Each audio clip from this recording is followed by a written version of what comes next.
Hello and welcome to virtual reality. As you'll see, the R is missing. That's intentional. Reality is broken. So I shall be reading Bird Terror at Granny Rifles, written and performed by Michelle Clark. I walked past Harrods, thinking about their electricity bill.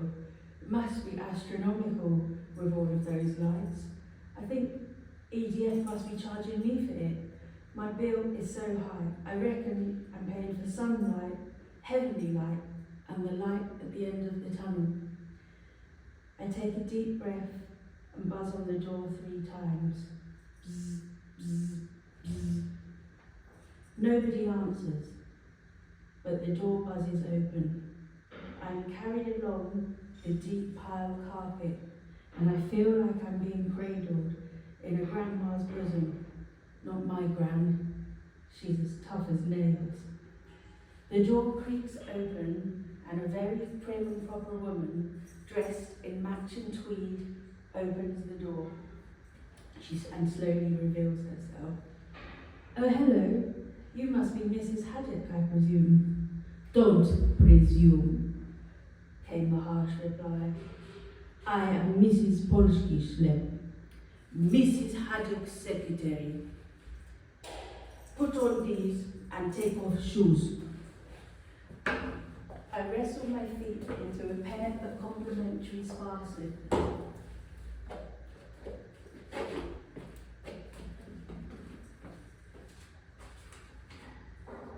Take a seat. I bring Mrs. Haddock. Looking around the room, I'm transported to East Africa. The lampshades are decorated with plumes of pink ostrich feathers. There's an abundance of knickknacks placed around the room on large mahogany chests of drawers. A few elephant tusks sit gathering dust on a teak sideboard. Not a hint of IKEA here. In the corner of the room, it looks like a zoo. There is an actual lion sprawled across the floor, skinned and beaten into a rug. From the wall, the head of an impala imposes its gaze upon me. I'm sorry, I whisper, shocked and saddened at the sight of these beautiful creatures, shot down in their prime to serve as colonial ornaments. Mrs. Haddock is wheeled into the room as I am crouched down beside the lion. Are you admiring my lion? She bellows. Yes, indeed. I shot him myself in Kenya in the 60s, don't you know? Oh, I reply. In my head, I have renamed her Granny Rifle. Her wheelchair is almost as big as a Suzuki Rascal. Mrs. Polski-Schlepp has gone to the kitchen to make tea. Granny Rifle and I sit and discuss her care plan while sipping on Darjeeling. Not long after, I go up to my room, put down my bags, and soon enough I drift off to sleep. The next morning, I come downstairs to attend to Granny Rifle. She was ringing the bell endlessly, ding-a-ling-a-ling-a-ling, and calling me, oh hello, oh hello. I walked into her room. It was painted flamingo pink, and all of the soft furnishings were pink too. She was sprawled on her bed. It reminded me of the painting, Big Sue, benefit supervisor sleeping. The 4-poster bed's curtains did nothing to cover her modesty, although her huge thighs held her vagina in a vice-like grip. So, for breakfast, I'd like 2 slices of toast, one with diabetic honey, and the other with Marmite, and porridge with a cup of coffee, and a rice cake with diabetic chocolate spread. But first I need my throne. She was referring to her commode, quietly concealed under a faux fur, although that's questionable in this house, throw. I shook the throw into the air, and as I did so, that's when I saw it, out of the corner of my eye. This pigeon had made himself right at home in Granny Rifle's four-post of bed, nestled in the canopy, grooming himself. I let out a loud scream. Oh, crumbs! I was petrified. Granny Rifle didn't stand for nonsense. What's the problem? A bird. There's a bird. Just shoo it away. I shook my arms and demanded that he leave. Get out! Leave! Please go! For crying out loud, what is he doing now? I'm not sure. I think he's watching Judge Judy and staring me down. If I could blink him, I would get up and walk. I would get up and wring his neck. The pigeon called loudly and flew at me. Sorry, Granny Rifle, I'm going to have to wait in the other room. Well, just bloody well get that bird out of here and bring me my breakfast. Okay. I was in the hall and was now speaking through the door. I had to get that bird out pronto, or else I would get the sack. Time to make some phone calls. First off, I rang the secretary, Mrs. Polsky-Schlepp. Bring, bring. It rang endlessly until, yes, what do you want? Why are you disturbing me? Don't you know I'm in the middle of cooking? Well, sorry, you see, there's a bird in Mrs. Haddock's room, and I'm scared, I can't get it out, and enough crying, don't worry, I don't like birds too, so I'm not coming, bye. She hung up abruptly. Next I decided to call my mum. Bring, bring. Oh, mysterious girl, blared in the background. Hello, Mummy, it's me. Alright, Shil? What's up? Mummy, I just don't know what to do. Why, what's happened, Shil? I burst into tears as I tell my mum about the bird being loose in the bedroom.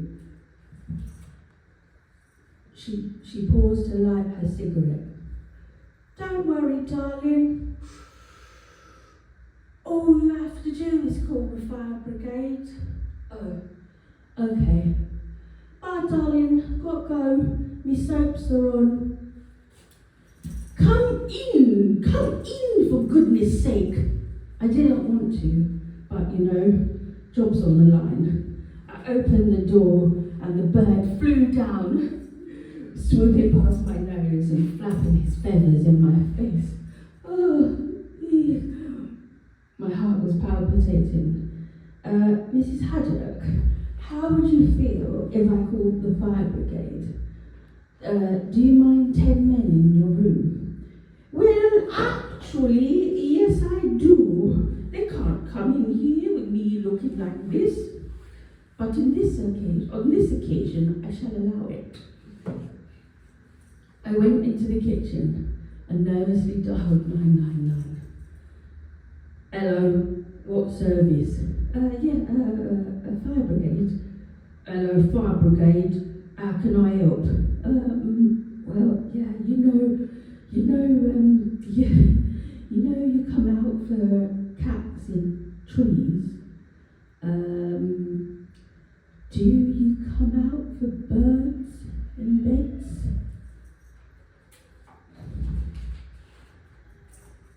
No, sorry, we don't. I can give you the number of wildlife protection.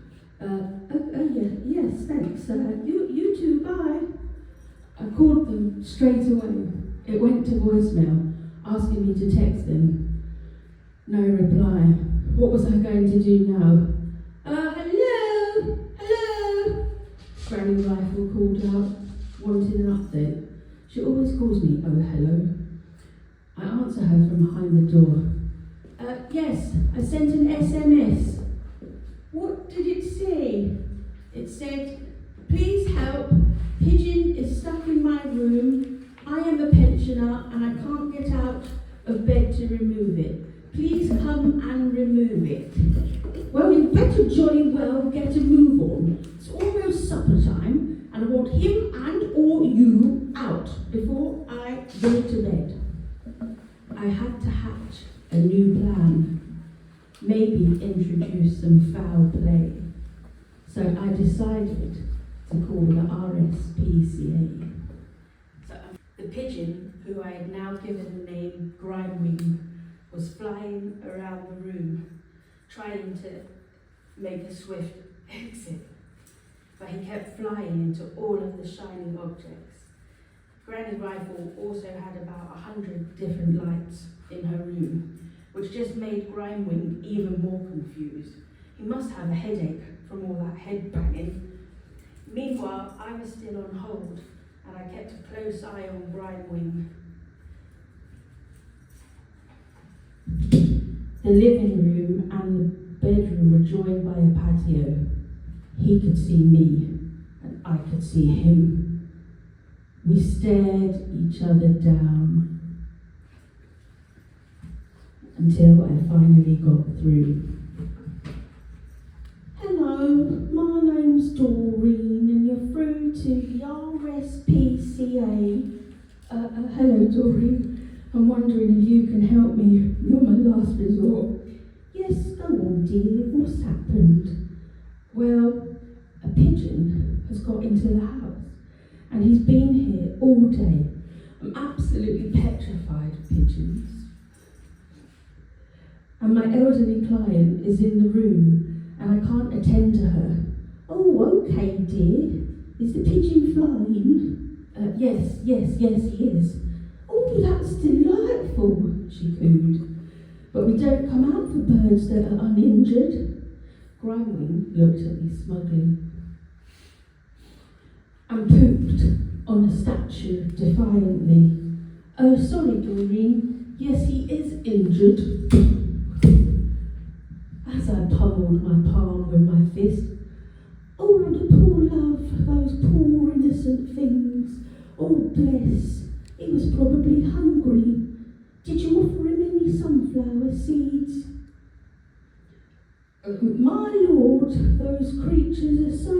I interrupted Doreen's praise for those patron saints of pavement snacks. "So, can you come and get him?" "Oh, yes, dear. Sandra will be along in her van shortly. We'll have him warm and dry and all fixed up in no time. Don't you worry about that, love." "Great. See you soon." As soon as I put the phone down on the RSPCA, Grimewing flies out of the patio doors. He's not going to be mollycoddled by Doreen or Sandra. He's a street bird for life. He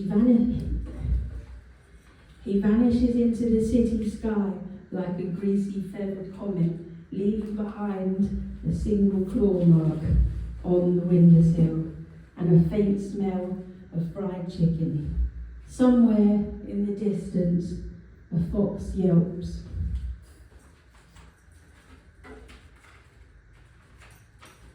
And a gang of pigeons erupts into applause. Grimewing's back on the circuit. And me? I just stand there, holding a half-empty dish of sunflower seeds, wondering if I'll ever see the little bastard again, or if he's already halfway to Peckham on the roof of the 453 bus, riding like a feathered outlaw. Long live Grimewing, London's filthiest, freest soul.